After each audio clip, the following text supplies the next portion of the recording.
படிக்காத உள்ள மனசெல்லாம் வெள்ள இவளது நாக்குல போக்குல மனசுல கள்ளமில்ல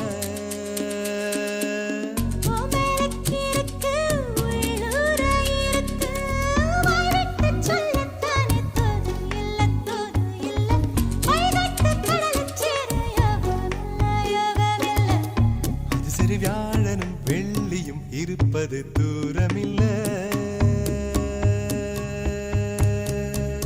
போராளே பொண்ணு தாய் போகிற போக்கில் மனசை தொட்டு கரை பார்க்கும் கருத போல